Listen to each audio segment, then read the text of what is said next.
Hello and welcome to Lexitecture, a podcast about word origins and histories. My name is Ryan, and in each episode my friend Amy and I bring a new pair of words to share their stories with each other and you.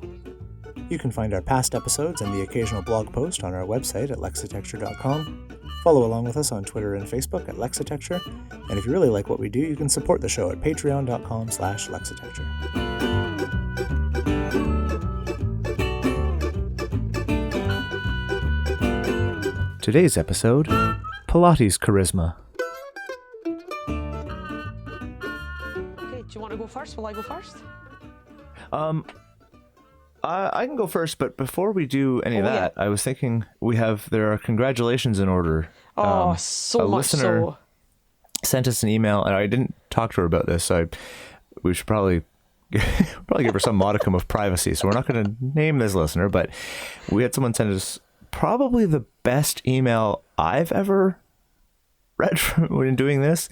I feel like I'm going to keep that in like my back pocket of life, so that on the days where I'm a bit sad or down, I can go, oh, but remember we got that email and it was perhaps the loveliest thing I've ever read.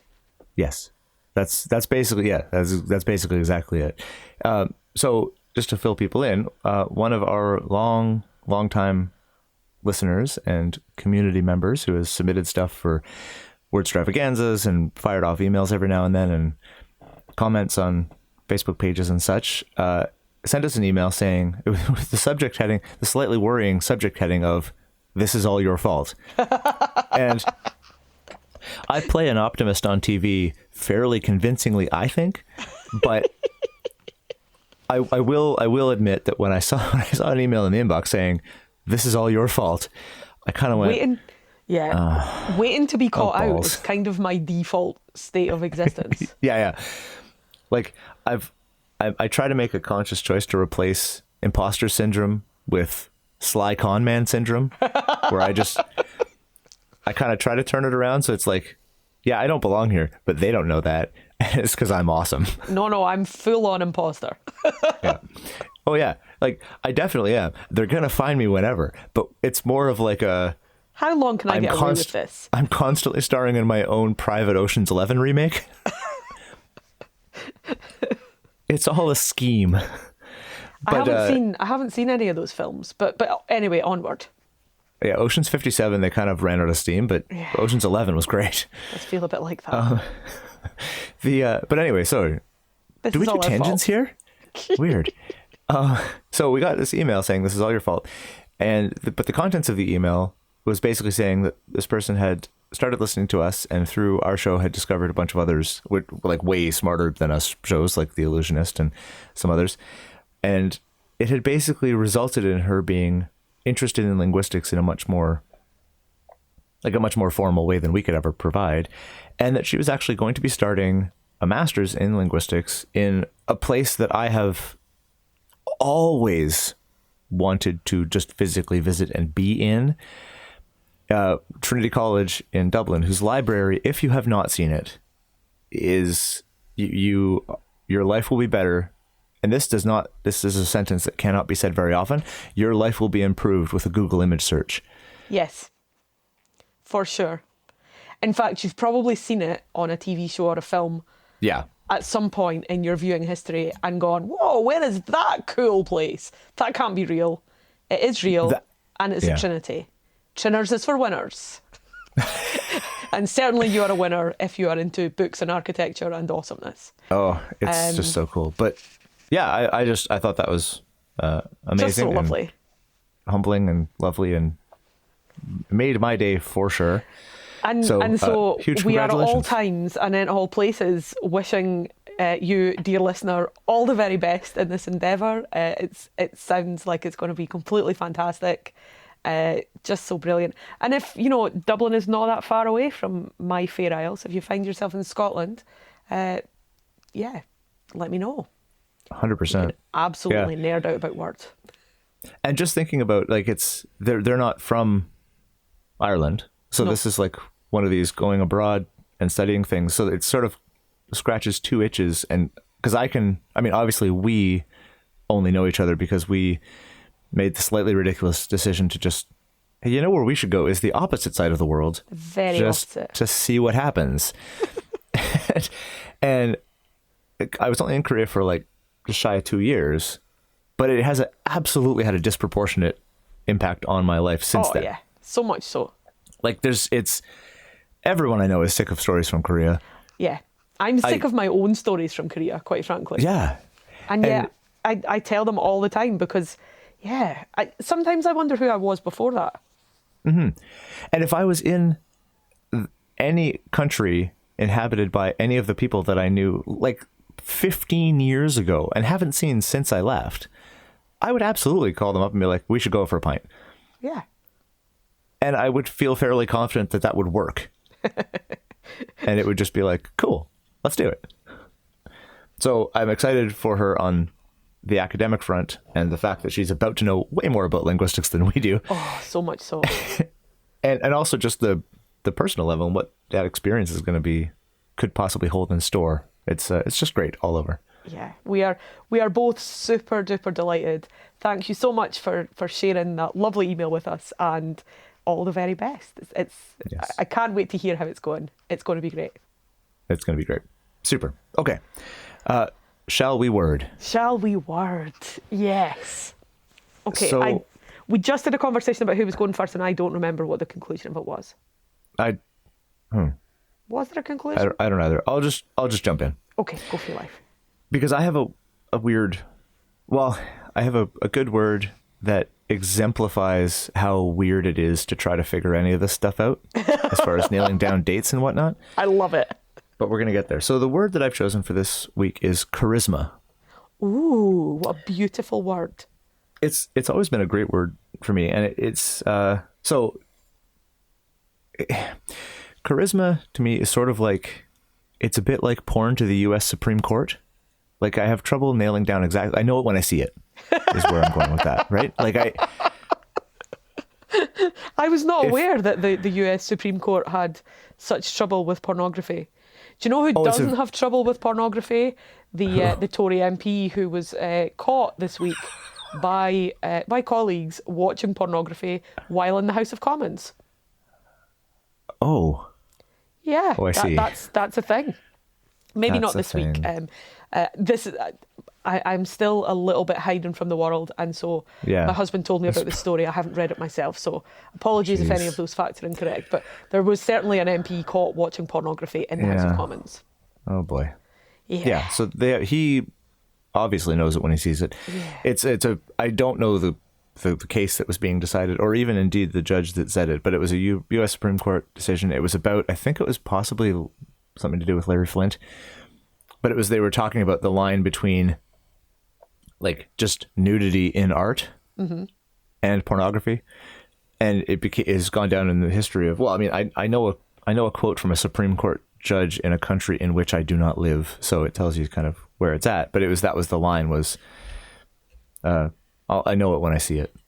So that's how I feel about charisma. Like, I'd have trouble sort of defining it because it's kind of a little bit finicky and amorphous, and but it's good, and you know it when you see it.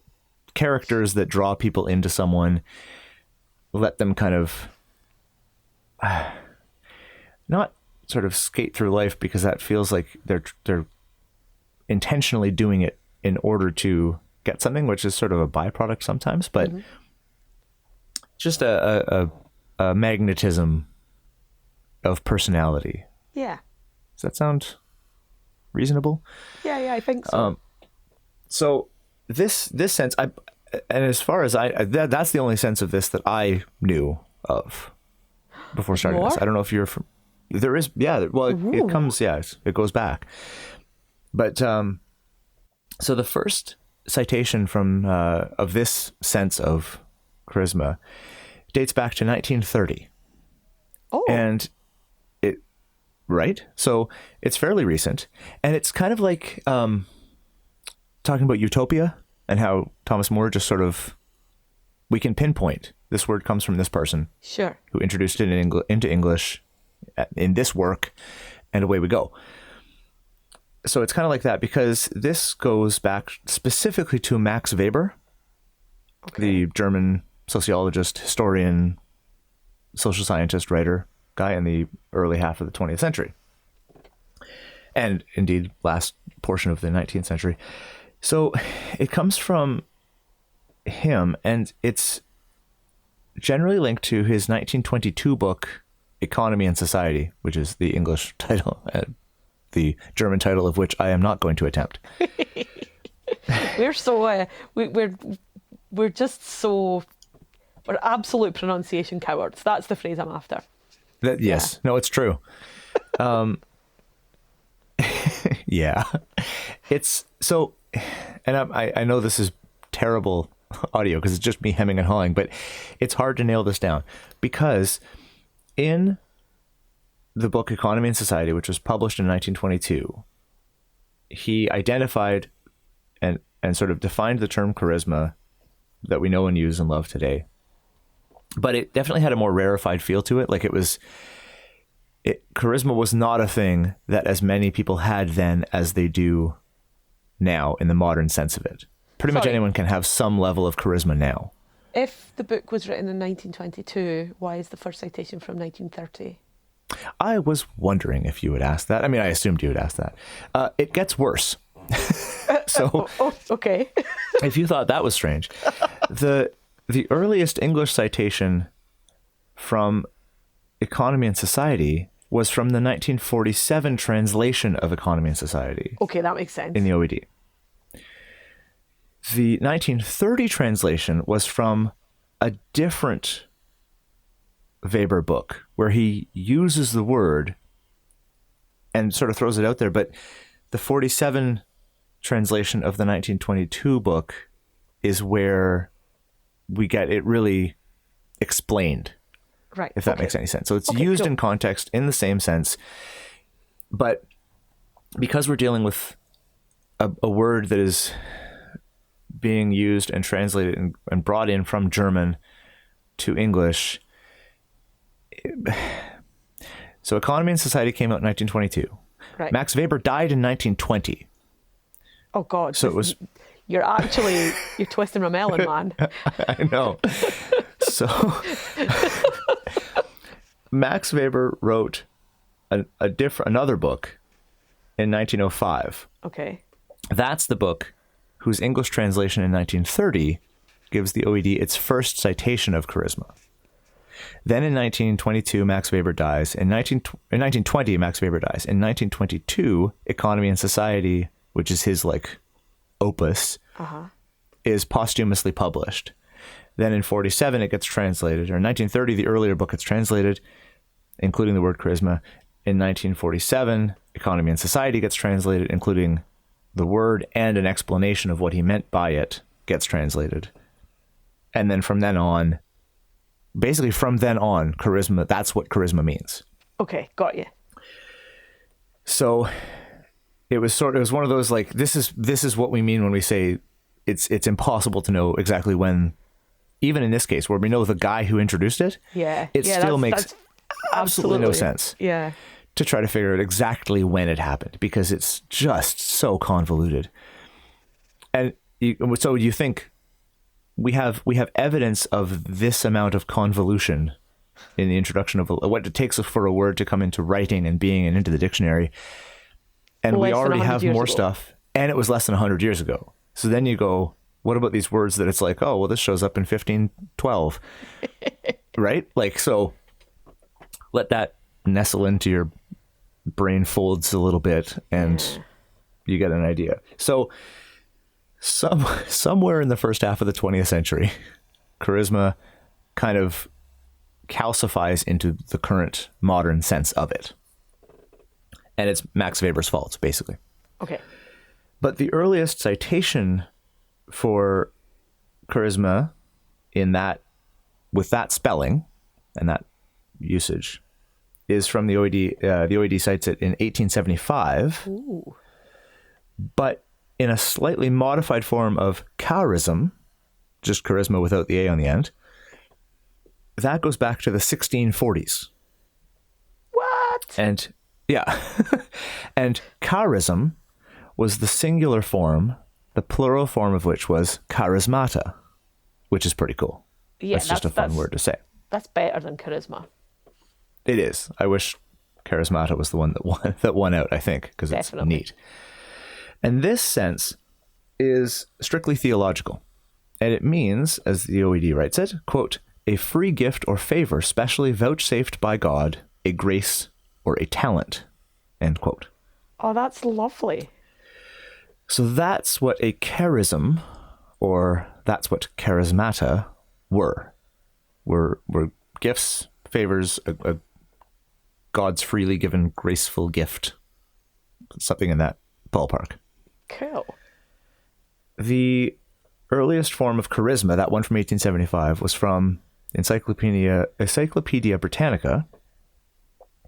And this is the quote. It's about, it says, Schleiermacher was accustomed to say of Bleek that he possessed a special charisma for the science of introduction.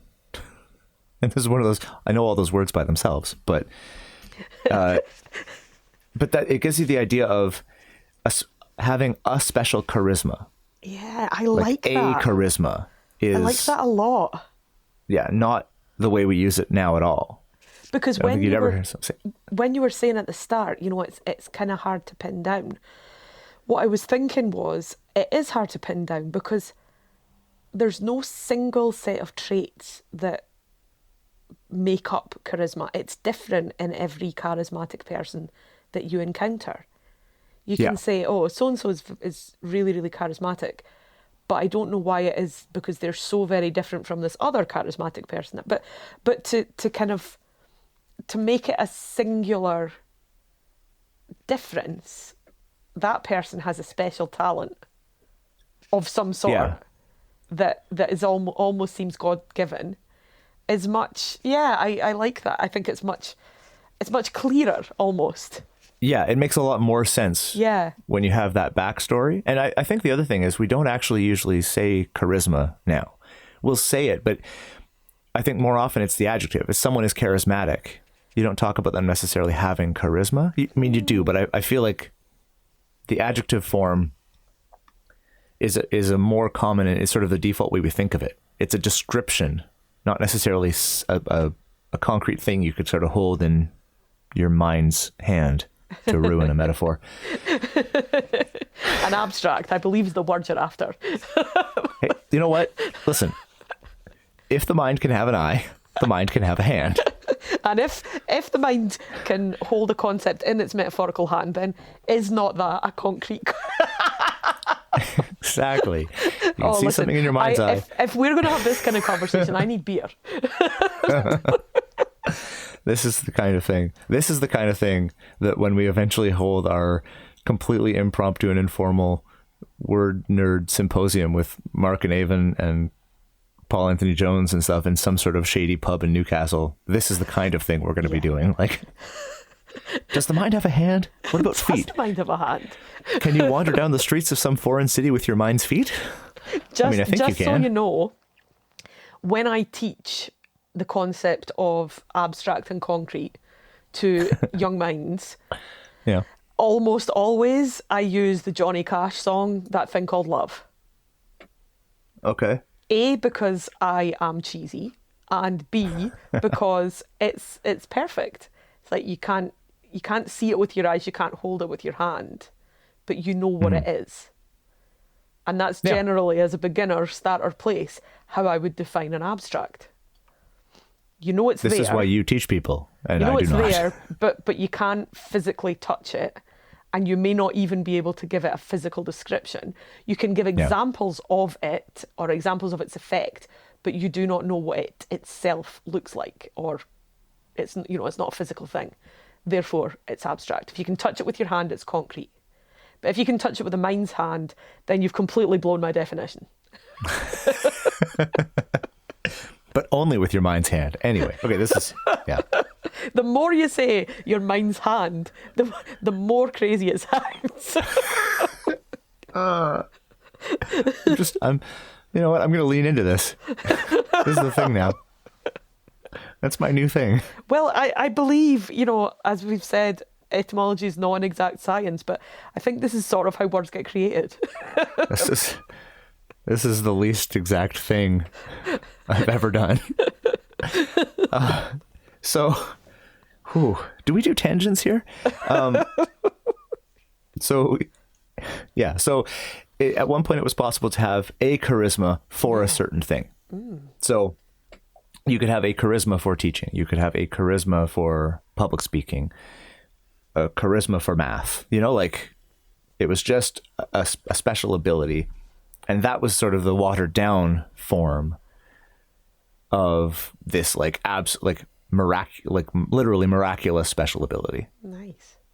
Which is where it first comes in, because the earliest and most common use of charism would have been, it was in the book of Acts in the Bible, for the origins of Pentecost. Oh, nice. And very briefly, the disciples were gathered together. There was there's said to be celebrating a specific Jewish festival, which I do not remember the name of. Apologies. But they're gathered together, and the Holy Spirit descends upon them, and then they are able to speak to the masses that had gathered outside. And it's in Jerusalem, so very cosmopolitan, multicultural city. And they were able to speak to the assembled masses in their various languages of the assembled masses. Kind of like a reversed and helpful Tower of Babel story. Yeah. And so that was the level of specialness that charisma in its earliest forms had. So you were like unto the apostles. That's how good at math you are. Nice. Right? So this is absolutely one of those cases where it weakens over time and gets kind of diluted and democratized, and everyone gets a piece. And originally that's where it was from. And etymologically, it comes from Latin, and before Latin, it came from Greek, charisma, charisma. And the Greek meaning was favor or divine gift, from charis, meaning grace or beauty or kindness. And it's related to another word in Greek that means to rejoice at. They're sort of cousins. And so one of Aphrodite's 3 attendants was named Charis. I was going to say, I know people called Charis. I didn't realise that the name was directly a Greek word meaning beautiful things. Yeah, so stick an MA on the end of their name and they are charisma, and it doesn't really change the meaning of their name at all. And it ultimately comes from a Proto-Indo-European root meaning to like or want. So it started as, I like that, to you are literally a gift from God, to you're good at parties. And that's the arc of charisma over the millennia. We took a little holiday a few weeks ago, and we took a little holiday in Scotland. We drove for 2 hours and stayed in a hotel and pretended we were tourists in our own country. And, nice. We were led to do this originally by the pandemic, and I highly recommend it. It's good fun. We went to places that we would never have gone to because usually you just don't become a tourist in your own land. And one of the places we went to was the National Museum of Flight, which was super cool because I would not have gone to the National Museum of Flight, but my sister recommended it. She had been there on a similar let's be tourists in our own country trip, and she said you should go, it's really cool. And I didn't really know what I was expecting, but she said it's really awesome, you should go. And what you do is you go in, it's on an old RAF base. So there's like a sort of security booth to drive in, and they give you directions to go to the kind of visitor centre area where the toilets and the cafe and things are. You buy your ticket, and then they say, okay, go to that building first. And in that large building, there's a Concorde. Oh, really? Yeah. Like, I was not expecting that. Like, holy shit, that's a Concorde. Right there. That's fantastic. Yeah. So, and there was a little exhibition about Concorde and its history and supersonic flight and how it was decommissioned and the crash and all that stuff. And then you get to go upstairs and have a little look around the Concorde and look at all the switches in the cockpit. And it was super cool. And there were, they have, because it's such a big physical space. You know, they have aircraft hangars and they are filled with all sorts of aircraft. And it was really interesting. I can only imagine if you're actually like a proper aircraft nerd, then all your dreams have come true at that place. Yeah. I would consider myself somebody who might occasionally go, yeah, planes are pretty cool, and I loved it. So if that was really properly your thing, yeah. like, you know, Nirvana. But one of the kind of exhibits was, it was about the sort of planes that they used in like the 60s and the 70s, and interviews with the stewards and the stewardesses and the pilots and what it was like, and the life that they lived, and, you know, and the terms and conditions, all the sort of stuff that they experienced. And I basically found myself thinking, the past was just so much better.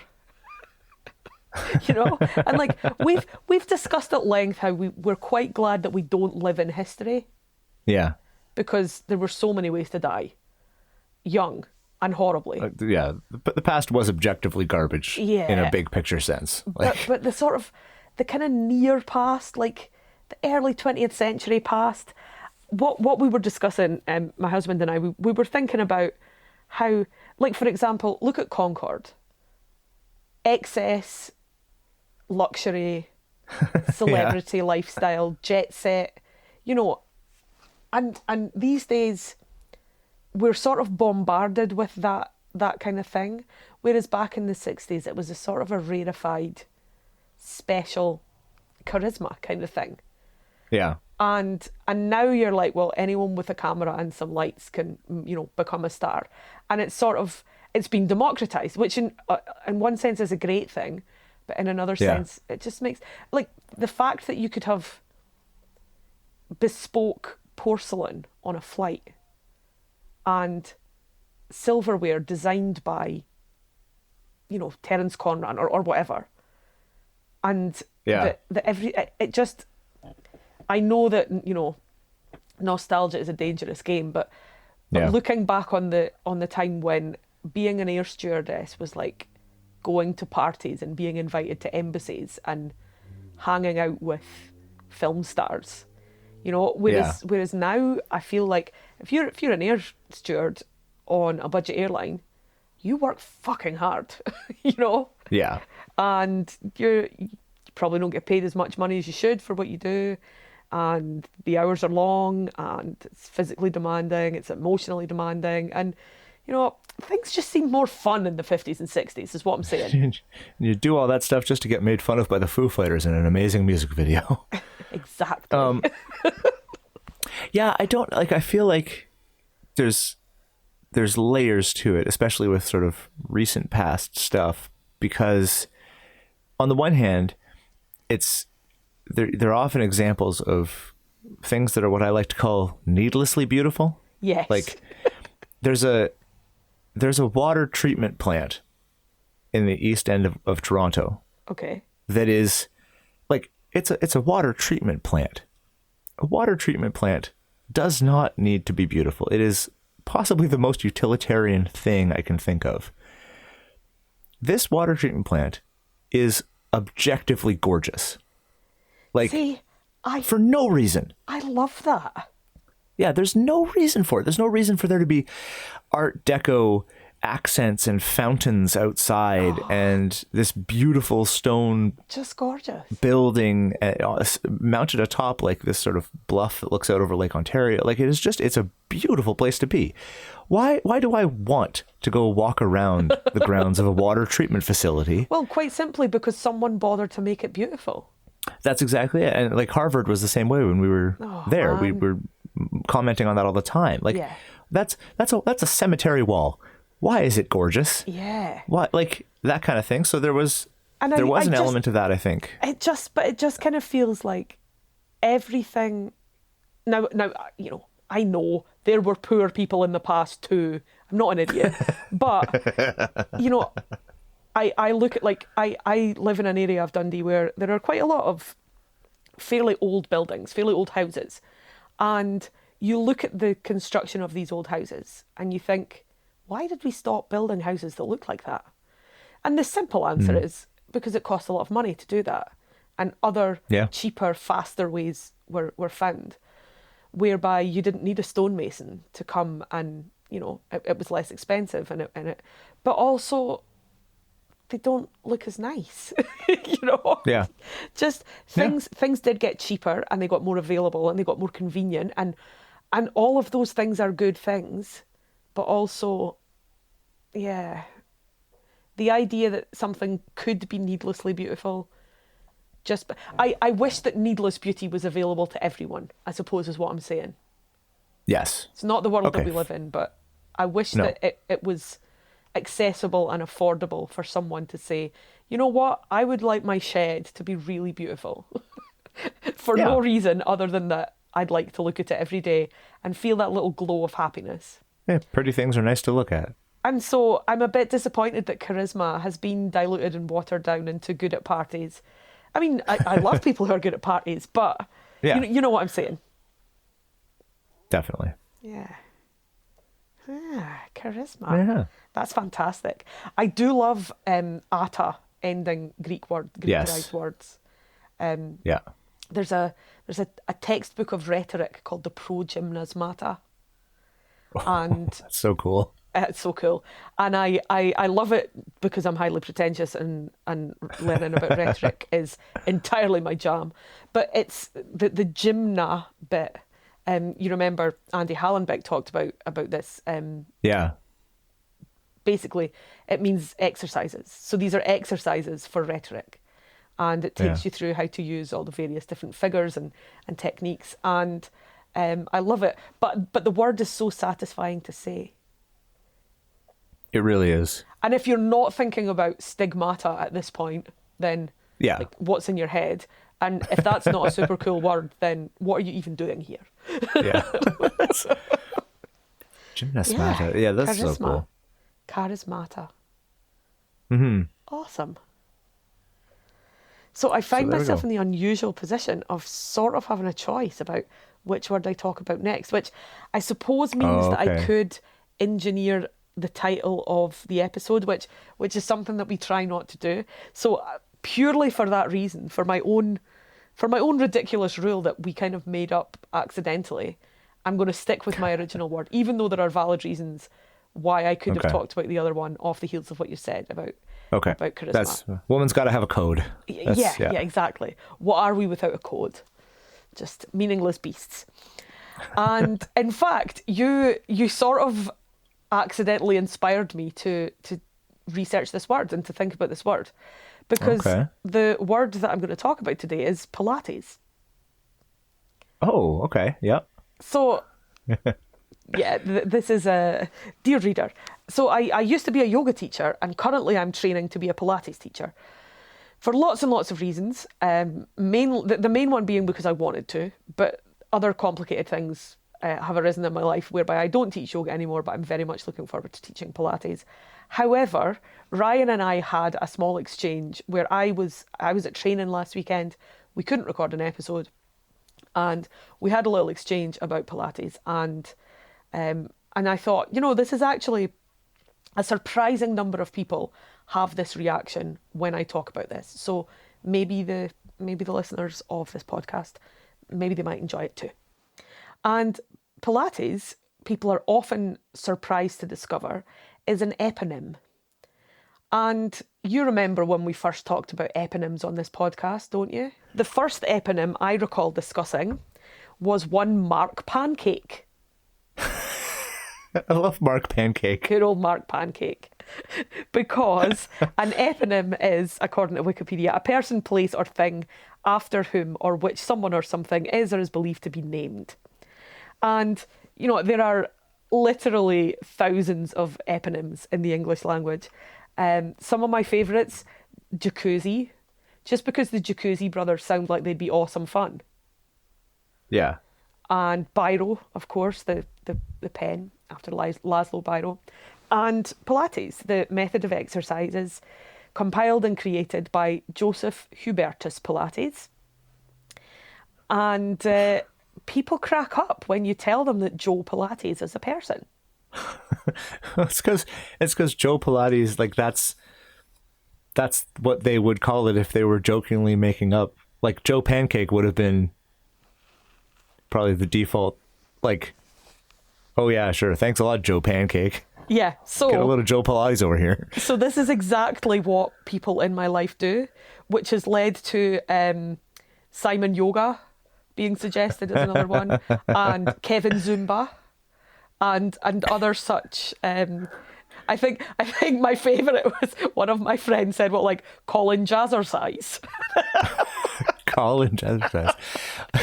Ike and I had a thing. We were playing chess on a little travel chess keyboard when we were playing in shows. Speaking of old stories from Korea, we were on the KTX to go someplace else to play something.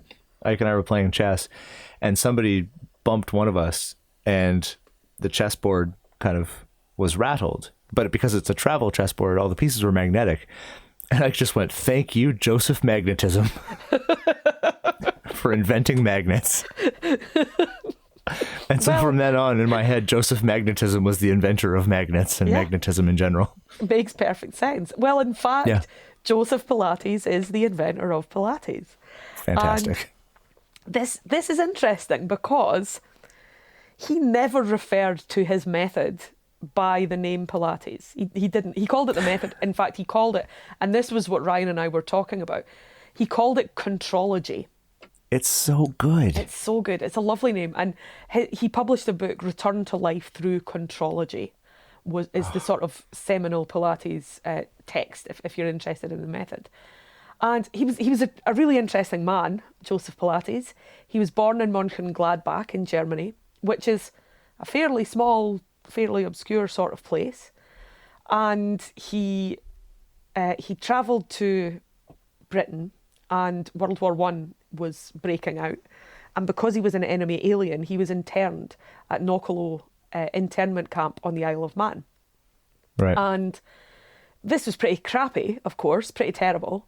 However, he looked back upon this period in his life with, bizarrely, some fondness, because he said that it gave him some time, it gave him plenty of time to work on his method.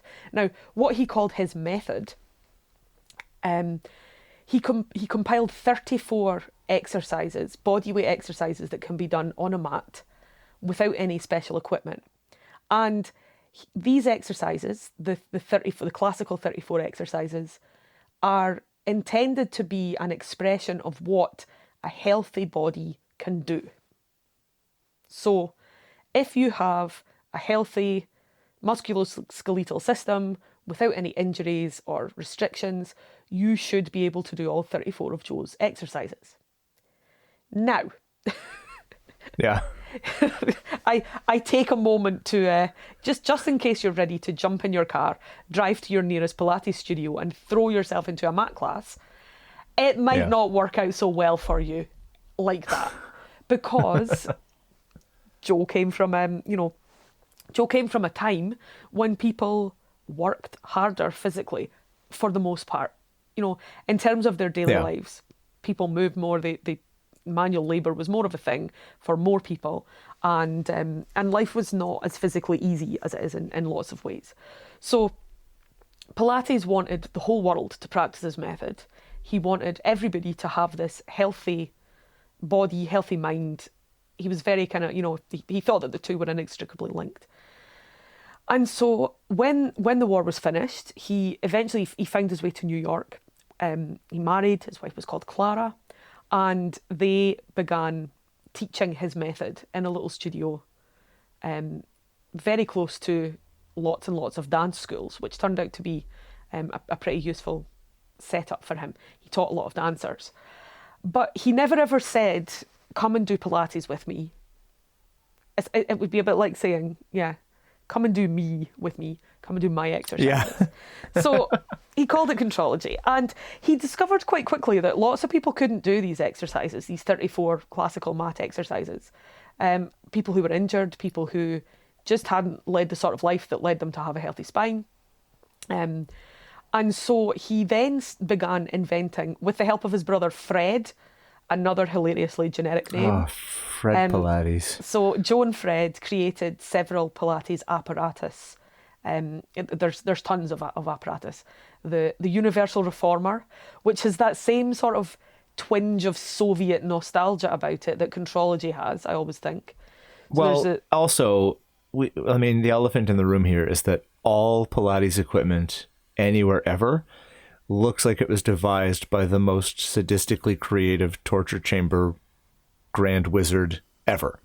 So you walk into a room and see a Pilates apparatus and then find out that it's called, what was it you called it? The Great Reformer? Universal Reformer. Nope. Universal Reformer. Yeah. Nope. I'm out. Goodbye. I'd like you to introduce you to the Universal Reformer now. No, you will not. Yeah, so in January, I took delivery of a fairly hefty piece of Pilates apparatus. It dominates my spare bedroom, and a good, I was about to say 2/3, but we're talking more 80 to 90% of the people who have been in that room since then have come in and gone, is this some sort of sex thing? Yeah. That's and I'm like, no, dude, it is not. Only other initial first impression. So, it is fair to point out, and it was the basis of a pretty solid joke in the latest Spider-Man film, that Pilates apparatus is quite daunting when you see it for the first time. You walk into a room with one of those and you know immediately and instinctively you are either about to have a really good or really bad time. Well, the apparatus is designed to help you to access the mat exercises. That's basically how it goes. But it uses, Joe was hugely ingenious, and he made use of springs and resistance and shapes. There's another piece of apparatus called the spine corrector. I'm aware it sounds just as sinister as the Universal Reformer. It sure does. And then the Cadillac, which I like this one a lot. My friend whose parents are immigrants to the US, she is also a Pilates teacher, and she says it's such a brilliant example of the kind of immigrant take on the American dream.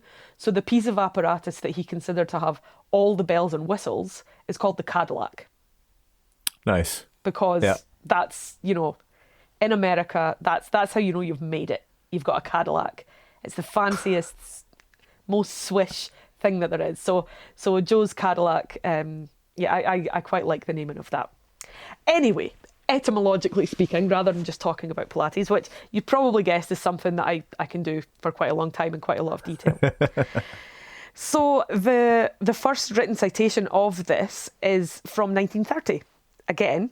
However, I don't think I've ever seen this before as a citation in the OED. It's from the Manhattan Classified Telephone Directory. Sorry, what?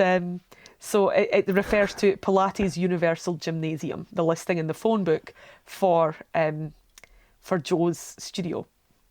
There cannot be many citations in the OED from phone books. You wouldn't imagine so.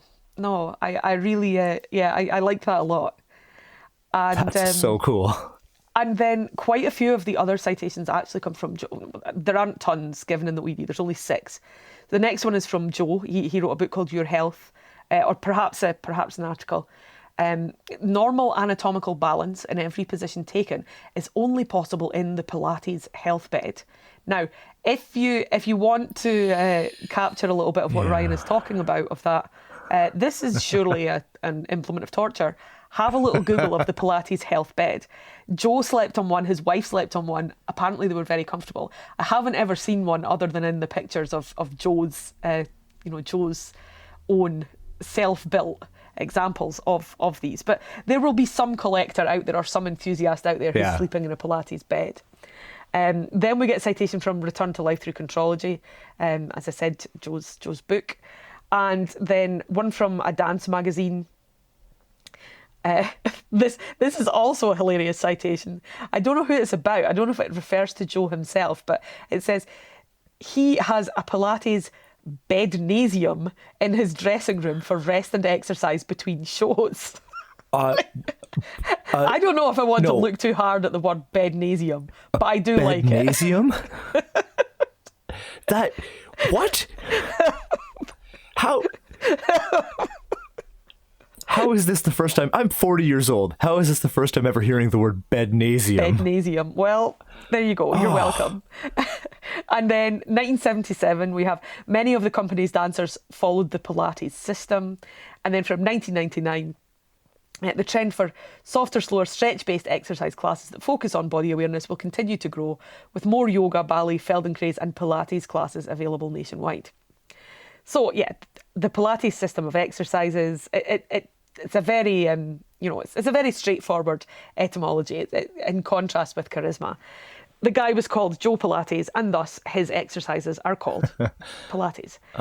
Interestingly, there was, now I'm not any great expert on this particular case, but when Pilates began to kind of grow in popularity, there was a fairly famous court case in the US because a group of teachers wanted to trademark the name Pilates.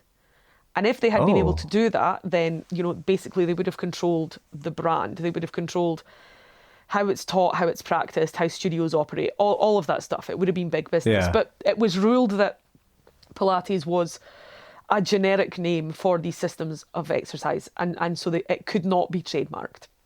And right. So there's no little TMR symbol after the name, and legally in the US certainly it's not possible for that to happen. Of course, that also ruled out in advance any of the automatically clever and hilarious ways of describing Pilates. Like if it's only Pilates if it's in a studio owned by this corporation. Otherwise, it's just sparkling pain and flexibility. Exactly. Yeah. Exactly that. And so anyway, I've gotten myself off track, which is, again, so much not like me. But it got me thinking about eponyms again, this word. And, we've discussed eponyms in the past, but I came across one fairly recently that led me down an interesting little word-based rabbit hole. And I don't know if you're aware of this, but when new babies are born, they are given an APGAR score. Have you heard of this? Yep. So the APGAR score, APGAR, it's done between 1 and 5 minutes after birth. And it's like a quick evaluation of how healthy that brand new baby is. Yeah. However, APGAR is an eponym. Oh, I didn't know that. It was created by Dr. Virginia APGAR in 1952. I think this is one I assumed was an acronym. This is what's so beautiful about it. It is, in fact, a backronym. Neat. Oh, that is cool. Here's, and again, I'm Wikipediaing here. Dr. Apgar originally thought up the criteria as a way to address the lack of a standardised way to assess the need for assistive breathing procedures for newborns. She presented it in 1952 to a meeting of the International Anaesthesia Research Society and the International College of Anaesthetists, and it was published in 1953. The APGAR score itself, the criteria are appearance. So if the baby is blue or pale all over, it gets a 0. Yep. If it is blue at the extremities but pink in the body, it's a 1. If there's no cyanosis in the body, it's pink, it gets a 2. The next one is pulse rate. So again, absent, less than 100 beats per minute, more than 100 beats per minute. Then there's grimace. Does the baby make faces and respond to any sort of stimulation? There is also activity, is the baby moving? And lastly, the respiratory effort. So I like this a lot. Grimace is definitely where the acronym was forced, I feel. Sorry? I feel like grimace is the point at which that acronym became forced. Well, possibly. The rest of them fit really well. But babies do grimace. They are aliens from a raisin planet, is what they are. Their entire body grimaces. There's no question about that. It's absolutely true. So, just objective fact. For that reason, I feel like grimace is kind of all that's right. Fair. Okay. But yeah, so it's some 10 years after the initial publication, a backronym for APGAR was coined as a mnemonic learning aid. So appearance, pulse, grimace, activity and respiration. And it also works in several different languages. It's given here in Spanish and French and Czech and all these different places. So can I ask a question about the backronym thing? Do we know, was it Dr. Apgar that assigned it acronymic status? Or I don't know that.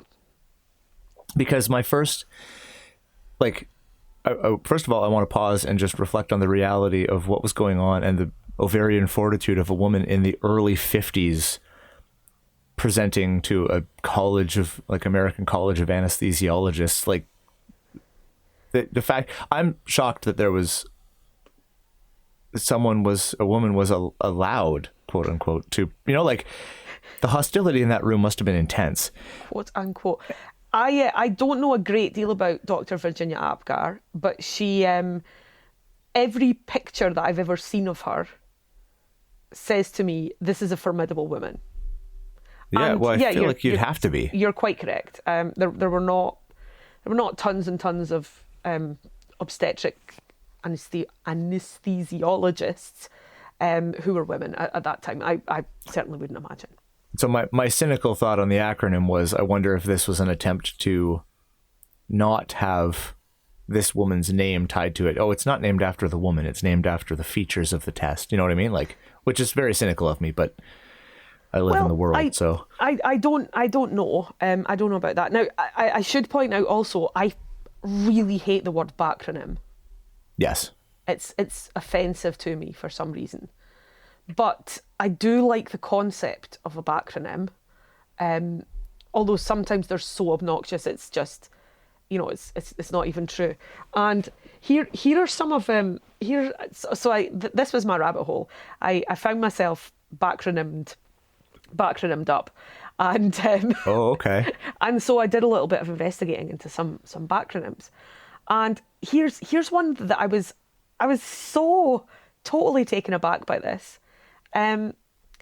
Because I always assumed that an Amber Alert was an Amber Alert because of red, amber, green. Yeah. But it's not. The United States Department of Justice's Amber Alert program was named after Amber Hagerman, a 9-year-old who was abducted and murdered in 1996. I did not know that. I did not know that either. However, it was later publicised as a backronym, America's Missing Broadcast Emergency Response. Now, interesting. A lot of these faintly hilarious backronyms some of them are from American legislation, which I really am quite. Some of them are hilarious. I think it's fair to say, and. Yeah, I'll take you through some of these. They're pretty excellent. Okay. Oh, she says, immediately losing the thing that she was trying to see. Hold on a second. But the Amber Alert thing really, I just was not expecting that. Yeah. So I wonder if, while you're looking for that, I wonder if there's a difference between, because in my mind, like a backronym, and the more I say it, the less I like the word. Yeah, it's awful, isn't it? It's sort of more specific than just someone who has sort of retconned an acronym into a word. It's more like it doesn't actually exist, but it was presented as though it's the actual etymology, like that stupid, I don't know, people officially licensed to investigate crime E for police. I don't know what the E was supposed to be for. I forget, but it's because none of it makes sense. So those kind of things where people just sort of say, that's. If that sort of thing offends you, you better strap in, because I found an article from The Independent that looked at 10 backronyms, and I'd say these range from hilarious to nadir of human existence. Was it written by Trent Krim? Literally the only thing I think of whenever I hear anyone reference The Independent, and it's a testament to Ted Lasso's immense hold on my life, because I can never hear the word The Independent without hearing in my head it retconned to include Trent Krim before The Independent. Anyway, sorry, go on. So we've got START, Strategic Arms Reduction Talks. Okay. Yeah, it's so many of them. Awful, but it's okay. And then from the Bond universe, we have Spectre. Yep. Special Executive for Counterintelligence, Terrorism, Revenge and Extortion. And I suppose if it points out, you could reverse the last two for the American market. There's now this. I think this is a largely debunked etymology, but posh is sometimes given as an acronym, and I think it definitely fits in the category of backronym. So it's not an acronym for port out, starboard home, which was considered the way that the rich people went to India. If you go out on the port side of the boat, really? If you go out on the port side, then you'll see all the sights from the ship, and if you reverse it and go home on the starboard side, you'll see them again on the journey home. That's the idea. Oh, okay. We then have Cabal, which is an old word for a secret group derived from Hebrew Kabbalah, but applied to Charles II's ministers, Clifford, Arlington, Buckingham, Ashley, and Lauderdale. So I thought that one was quite interesting. Then this one is awful. Cobra. Okay. This is a British. It stands for Cabinet Office Briefing Room A. Cobra meetings were held at the start of the COVID crisis, for example. Most of which Boris Johnson didn't bother his backside to go to because what's important about that? But it points out in the article. You laughed at me putting the letter E on the end of my backronym for police. Yeah, exactly. That's all they did there.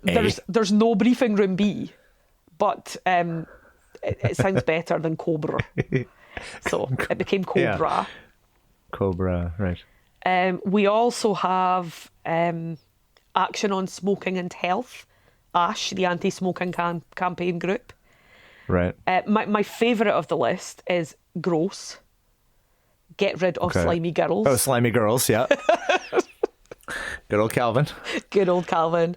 And this one's the top of the list, and it's the one that most makes me want to put my fingers down my throat and do that fake thing. Yeah. And it's the USA Patriot Act. Strap in. Uniting and strengthening America, USA, by providing appropriate tools required to intercept and obstruct terrorism. Act.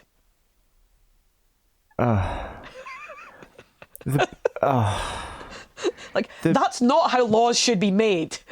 The Patriot Act, as a name and as a piece of legislation, was nauseating enough. Yeah, exactly. Already, I didn't need to know that it was also a fascist acronym, a fashronym, fasciscronym, fabacronym. Who knows?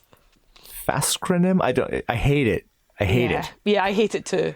I hate it too. I actually, the ones that I referred to on that list, they were numbered 1 to 10, and the USA Patriot Act was 1. But I left it to last because it's definitely the worst. But I buffered it with Gross because Gross is my favourite one on the list, obviously. It's the best. Oh, yeah. It's the best one that's ever been. Get rid of slimy girls. With a capital S at the end of girls, of course, if you were wondering how that works. Yeah. So, yes, Pilates, an eponym that led me to a backronym that's taken up pretty much all of my time and attention just now. And if you've never tried Pilates and you're wondering what it's all about, go and try it. If your back hurts, go and try it even sooner. It's wonderful. Cool. That's, yeah. I do love an eponym. Yeah, me too. I love a surprise eponym. And I mean, if his Guy name is had my been, favorite, but if his name had been Mr. Contrology, I would have had questions. That's true. Now there is nominative determinism for you. And that's it for another episode of Lexitecture. To get in touch with us about something you heard this episode, you can email us at words@lexitecture.com. You can also follow along and talk to us at Lexitecture on Facebook and Twitter, and at Lexitecture Podcast on Instagram. For back episodes and the occasional blog post, visit us at Lexitecture.com. Thanks very much, and we'll talk to you again soon.